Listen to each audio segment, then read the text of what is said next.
pinakuluan ko na po itong bituka at saka tuwalya ng baka at saka balat. Good na yan.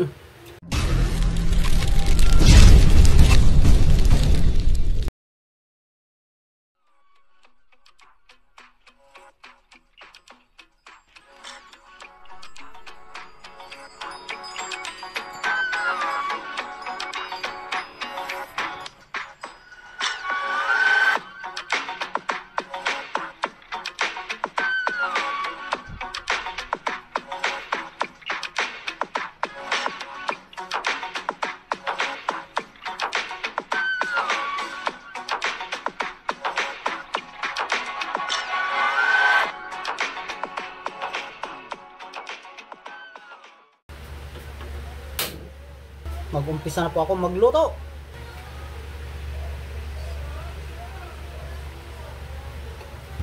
Igisa ko na po ang luya. Ginurog ko po ang luya. Sinalitan ko paggayat.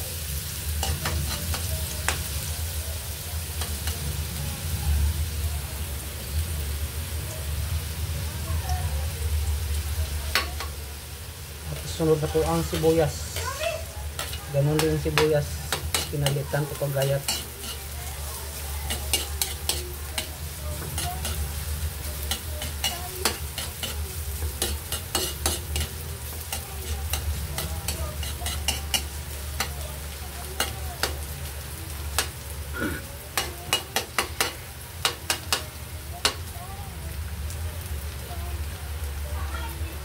At ito na po ang bawang.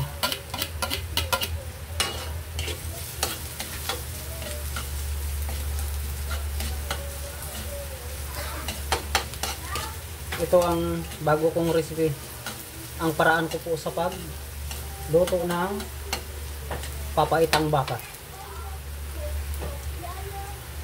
At igisa ko na po ang bato ng baka.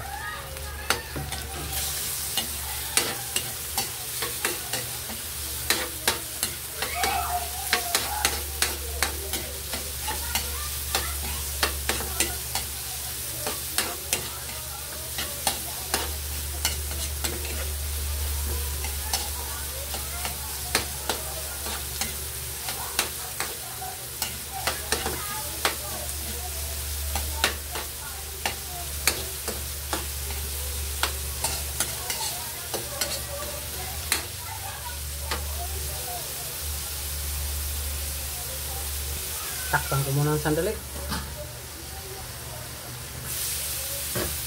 At ilagay ko na po itong, pinakuluan ko na po itong bituka at saka tuwalya ng baka at saka balat.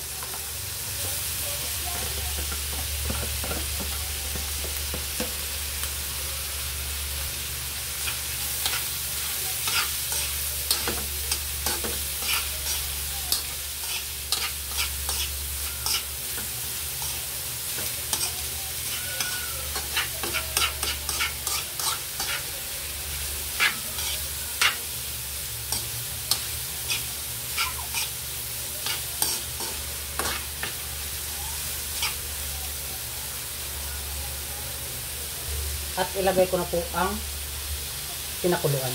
Ang pinagpakulo. Yung tubig, yung sabaw. Kasi may tanglad yan.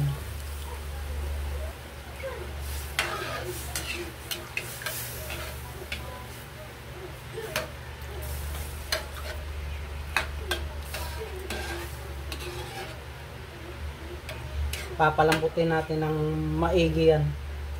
Kasi alam nyo naman ang baka. Yung karning baka. Pamintang powder. White brown bell pepper. White bell pepper.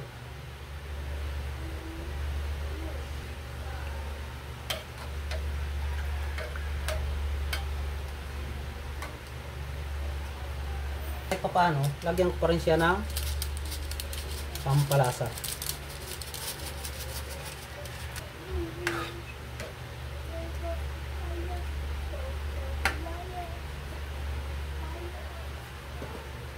Pwede ko na rin siyang timplahan ng asin.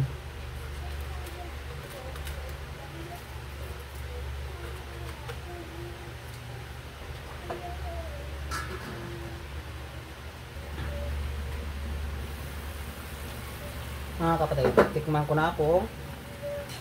Sakto na siya sa timpla at malambot na po ang karne. Ayos na siya, sakto na sa timpla mga kapatid. At ilagay ko na po itong atay. Nahuli ko na talaga paglagay ang atay kasi pag masobrahan ng luto ang atay ay kukunat. At isabay ko na po ang papait, pampapait. Tansyahin lang muna kung sakto na sa pait kasi ang mga bata ayaw nang masyadong mapait. At ang pampasim,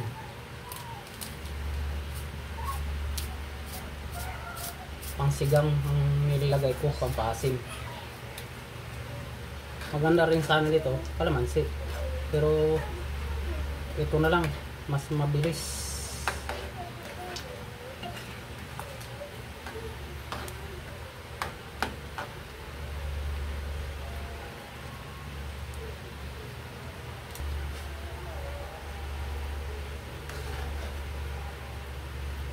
At matikman kung sakto na siya sa pait at asin.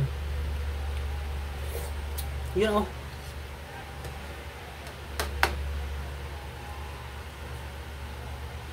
Ngayon, pwede ko na ilagay ang sibuyas, dahon,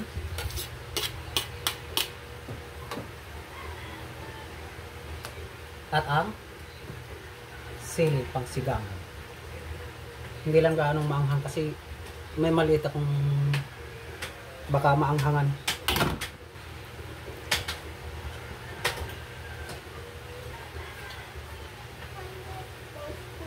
At matikman ko ulit. Puro lang to tikim. Ubus na to kakatikim.